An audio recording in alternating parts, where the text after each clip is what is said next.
अगर आप Bihar board matric परीक्षा 2022 के परीक्षार्थी हैं और 21 फरवरी को होने वाले अंग्रेजी के एग्जाम में 100% सफलता सुनिश्चित करना चाहते हैं तो ये वीडियो आज आपको जरूर देखना चाहिए, क्योंकि इस वीडियो में मैं आपको 50 ऐसे इंपॉर्टेंट ऑब्जेक्टिव क्वेश्चंस के बारे में बताऊंगा जिससे आपको एग्जाम में निश्चित रूप से फ़ायदा होने वाला है। इसलिए इस वीडियो को सिर्फ खुद ही नहीं देखिए बल्कि व्हाट्सएप पर ज़्यादा से ज़्यादा लोगों के साथ शेयर करें ताकि वो लोग भी इसका फ़ायदा ले सकें। हेलो एवरीवन, मैं हूं भुवन भास्कर मिश्रा और आप देख रहे हैं मेरा YouTube channel English with Bhaskar sir. इस चैनल को करें सब्सक्राइब, बेल आइकन को प्रेस करें। आइए शुरू करते हैं। Secondary school examination 2022 annual English compulsory.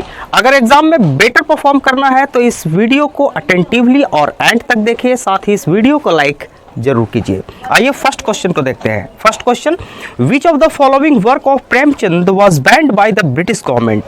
Premchand का कौन सा वर्क यानी उनकी कौन सी रचना ब्रिटिश गवर्नमेंट के द्वारा बैन कर दी गई थी। इसका जो करेक्ट आंसर है वो है ऑप्शन सी, सोजे वतन। Second question, at the end of the story Halku is. कहानी के अंत में हल्कू है यानी उसकी मनोदशा कैसी है।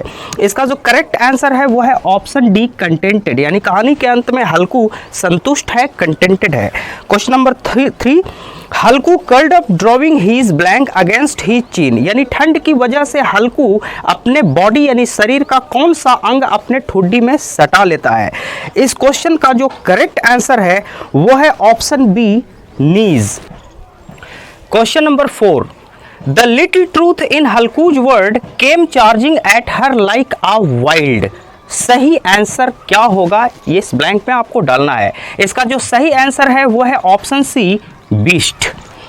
Question number 5, who is the author of the article allergy. Allergy article के ऑथर कौन है। सही जो आंसर है वो है option B, doctor Rana SP Singh. Question number 6, what is allergy. Allergy क्या है। इसका जो सही आंसर है वो है option A, a malfunction of human immune system. Question number 7, the banker was sure that the liar would not agree to stay imprisoned in a cell for blank years, यानी banker इस बात को लेकर आश्वस्त था कि lawyer इतने वर्षों तक जेल में रहने के लिए सहमत नहीं होगा। कितने वर्षों तक। इसका जो सही आंसर है वो है ऑप्शन ए, 5 years। आइए देखते हैं question number 8, who is the author of the story the bet. The best story के ऑथर कौन है। Doctor Rana SP Singh, Premchand, Anton Chekhov, John Galsworthy. यहाँ सी ऑप्शन करेक्ट है, Anton Chekhov. 9, mister Gressler was a blank boot maker. Mister Gressler boot maker थे, लेकिन कहाँ के थे। रशियन, जर्मन, फ्रेंच और इंग्लिश यानी इंग्लैंड के। ऑप्शन बी करेक्ट है, जर्मनी के थे। 10th, mister Gressler shop was situated in. Mister Gressler का जो शॉप था वो कहाँ पे स्थित था। Yorkshire, the West England, Connaught Place, Park Street. यहाँ बी ऑप्शन करेक्ट है, द वेस्ट इंड। 11th देखें, why did mister Gressler's die. Mister Gressler क्यों मरे, कैसे मरे। Due to his disease, due to slow starvation, due to oldness, none of this. यहाँ option B correct है, due to slow starvation. 12, the preparation for the party to be held at the house of sun and moon began in the. कब party शुरू हुई। Midnight, morning, evening and afternoon. Correct option है D, afternoon. 13, the most fancy food item was the. सबसे fancy food item कौन सा था। Cake, pastry, chocolate and pudding. तो ये था ice pudding, D option correct है। 14th, the features of 2 letters are simple exchange of blank between a mother and an educated middle class daughter. Option क्या है, anger and tears, sadness and illness, love and affection, none of these. यहाँ option C correct है, love and affection. 15th, which of the following is the language of format of the story in 2 horizons। 2 horizons में format क्या है language का। American, old, new, none of these. यहाँ option B correct है, old. 16th, the narrator in Love Defiled realized that his character was as blank as his book। Love defiled chapter में character ने क्या realise किया कि उसका जो character है वो उसके बुक के समान कैसा है? हैंडसम, अगली, चार्मिंग और अट्रैक्टिव। ऑप्शन बी करेक्ट है, ugly, as ugly as his book. 17th, the narrator in love defiled finally realized that he was not blank enough to become an IAS officer. Second question भी love defiled से है। Correct option क्या होगा? Intelligent, determined, strong और happy. यहाँ option A correct है, intelligent. 18th, William Cooper may be said to be giving in his poems a foretaste of the poetry of. William Cooper जो थे वो अपने पोएम्स में किसका फ्लेवर देते थे? किस पोएट का फ्लेवर देते थे? तो ऑप्शन बी करेक्ट है, वर्ड्सवर्थ का। 19th, what has made the man idle? Man को, आदमी को आइडल किसने बनाया है? Luxurious life, comfortable devices, packed foods, none of these. Option B correct है, comfortable devices. 20, how does the poet Alexander Pope want to die? Alexander Pope कैसे मरना चाहते हैं? Unseen, unknown, both A and B और none of these. यहाँ option C correct है, both A and B, यानी he wants to die unseen and unknown. 21, thus unlamented let me die is from. ये पंक्ति अनलैमेंटेड लेट मी डाई कहाँ से लिया गया है? ओड ऑन सॉलिट्यूड से, मार्था से, द एम्प्टी हार्ट से, नन ऑफ दीज। यहाँ ऑप्शन ए करेक्ट है, ओड ऑन सॉलिट्यूड पोएम से ये लाइन लिया गया है। 22, but deep inside the grief is garbage bin is from. ये लाइन कहाँ से लिया गया है? The empty heart, Koel, polythene bag और the Martha. Option C correct है, पॉलीथीन बैग से ये लाइन ली गई है। 23, when does a polythene bag make a noise? Polythene bag, ये फिर ये क्वेश्चन पॉलीथीन बैग से ही है। पॉलीथीन बैग जो है वो कब नॉइज यानी शोर करता है? यहाँ ऑप्शन बी जो है करेक्ट है, when touched. 24, who wrote the line? ये लाइन किसने लिखा? हर टीयर्स कार्व्ड अ रिवर, ये पंक्ति किसने लिखा है? ऑप्शन सी करेक्ट है, Vidyapati. 25, the poem thinner than a crescent is in the form of. Thinner than a crescent poem जो है वो किस रूप में है? तो ऑप्शन बी जो है वो करेक्ट है, a report. 26, greed is endless but life is not is from. ये जो लाइन है, greed is endless but life is not, ये किस कविता से ली गई है? जो ऑप्शन ए जो है वो करेक्ट है, the empty heart. 27, where does the cuckoo conceal itself? Cuckoo यानी कोयल अपने आप को कहाँ छिपाती है? Option C correct in, mango मैंगो लीव्स। 28, the high pitched strains of the koel wakes in the poet soul 1000। कोयल की ऊंची आवाज जो है वो कवि के आत्मा में हजारों को जगाती है। हजारों को क्या जगाती है? तो हजारों मेमोरीज को जगाती है। Memories C correct option. 29, in the last line the readers find the porter blank over the rich kingdom of sleep। Correct option क्या होगा? Option A, raining. 30, how much load does the porter have on his back? Porter के back यानी पीठ पे कितना load है?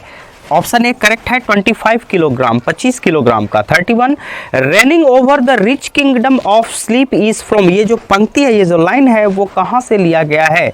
Option A correct है, the sleeping porter से, the sleeping porter. 32, Martha used to tell her stories in the. Martha अपनी जो कहानियां हैं वो कहाँ सुनाया करती थी? ऑप्शन ए करेक्ट है, हेजल ग्लेन में। 33, as Martha continued with her story, her blank seemed to fade away। इस ब्लैंक में क्या डाला जाएगा? यानी मार्था जब अपनी कहानियां सुनाने लगती थी तो क्या मुरझा जाता था? ऑप्शन बी करेक्ट है, उसकी ब्यूटी जो है वो फेड अवे हो जाती थी। 34, in the pace for living जो स्टोरी है उसमें the writer captures the agony of blank man.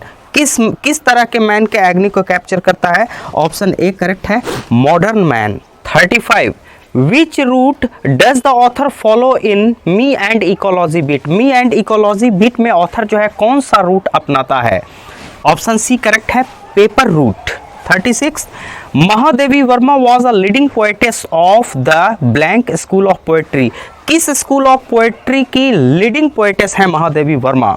Option A correct है, Chhayavadi school of poetry. 37, Mahadevi Varma was the recipient of which of the following award? निम्न में से किस अवार्ड को महादेवी वर्मा ने प्राप्त किया था? Mangala Prasad prize, Bharat Bharati award, Padma Bhushan, all of these. Option D जो है वो करेक्ट है, all of these. 38 in which of the following international film festival Satyajit Ray received award? किस अंतरराष्ट्रीय फिल्म फेस्टिवल में सत्यजीत रे ने अवार्ड पाया? Venice, Cannes, Berlin, all of these. Option D correct है, all of these. 39 the raw material of cinema is blank itself. Cinema का raw material क्या है? ऑप्शन डी करेक्ट है, life itself. 40 which of the following award was also given to Toni Morrison? Toni Morrison को कौन सा award मिला था? A Pulitzer prize. Option A correct है। डायरेक्शन 41-42 यानी question 41-42 choose the correctly spelled word. आपको correctly spelled word को चुनना है क्वेश्चन 41 और 42 में। यहाँ देखिए, यहाँ सबसे जो करेक्ट जो है वो ये है AMATEUR, एमेच्योर। ऑप्शन डी सबसे ज़्यादा करेक्ट है। 42 में स्किलफुल अलग अलग स्पेलिंग दिए हुए हैं, जिसमें ऑप्शन बी SKILFUL स्किलफुल होता है, जिसका मतलब होता है दक्ष, बहुत ज़्यादा स्किल वाला। डायरेक्शन देखें 43-44 यानी क्वेश्चन 43 और 44 में choose the most suitable preposition, सबसे सुटेबल प्रीपोजिशन को सेलेक्ट करना है। 43 he was found guilty blank theft, कौन सा प्रीपोजिशन होगा? तो गिल्टी के साथ प्रीपोजिशन ऑफ आता है, he was found guilty of theft. 44 the glass fail blank the ground, glass जो है वो जमीन पे गिर गया। अब यहाँ सबसे ज़्यादा जो सुटेबल प्रीपोजिशन है वो है टू, क्योंकि यहाँ जो ग्लास जमीन पे गिर रहा है तो एक डायरेक्शन है the glass fell to the ground. Direction 45-46 यानी क्वेश्चन 45-46 में choose the correct form of verb, verb का सही फॉर्म चुनना है। 45 she did not blank the letter. अब यहाँ करेक्ट फॉर्म क्या होगा? राइट, रोट, राइट, रिटन और राइट्स क्या होगा? तो she did not write the letter, क्योंकि ये सिंपल पास्ट टेंस का सेंटेंस है। 46 I wish he blank the leader of my party. अभी सेंटेंस में जो सही वर्ब है वो क्या होगा? यहाँ सेंटेंस जो है वो सब्जेक्टिव मूड में है, इसलिए I wish he were the leader of my party. Option C correct है। 47 passive voice of Mohan broke the glass. Mohan broke the glass sentence का पैसिव वॉइस क्या होगा? ये जो सेंटेंस है वो सिंपल पास्ट टेंस का है, इसलिए इसका सही जो पैसिव होगा वो बी होगा, the glass was broken by Mohan. 48 active voice of his pocket was picked. His pocket was picked sentence का एक्टिव वॉइस क्या होगा? ये पैसिव वॉइस है, इसका एक्टिव वॉइस क्या होगा? तो इसका जो सही ऑप्शन होगा वो होगा option C, someone picked his pocket. Direction 49-50 यानी क्वेश्चन 49 और क्वेश्चन 50 में choose the indirect speech of the following sentences. निम्नलिखित सेंटेंसेस का आपको इनडायरेक्ट स्पीच, इनडायरेक्ट नरेशन बताना है। 49 सेंटेंस देखिए, see he said to me inverted comma I have no time for you. इसका सही इनडायरेक्ट स्पीच क्या होगा? He told me that he has no time for me. He told me that he had no time for me. He is saying that he has no time for me. या he will say to me that he has no time for me. Option B correct है, he told me that he had no time for me. 50 देखें, Don't drive too fast, she said. इसका जो सही indirect speech है वो क्या होगा? She told me not to drive too fast. यहाँ ऑप्शन ए करेक्ट है, she told me not to drive too fast. Okay तो आज के लिए बस इतना ही। ये वीडियो अगर आपको अच्छा लगा तो इसे ज़्यादा से ज़्यादा लाइक करें, साथ ही व्हाट्सएप पे अपने फ्रेंड्स और रिलेटिव्स के साथ ज़्यादा से ज़्यादा शेयर करें ताकि वो लोग भी इसका फ़ायदा ले सकें। साथ ही इस चैनल को सब्सक्राइब करें, बेल आइकन को प्रेस करें ताकि मेरे हर नए वीडियोज़ का नोटिफिकेशन आपको तुरंत मिल सके। इस वीडियो में मेरे साथ अंत तक बने रहने के लिए आपका बहुत बहुत धन्यवाद।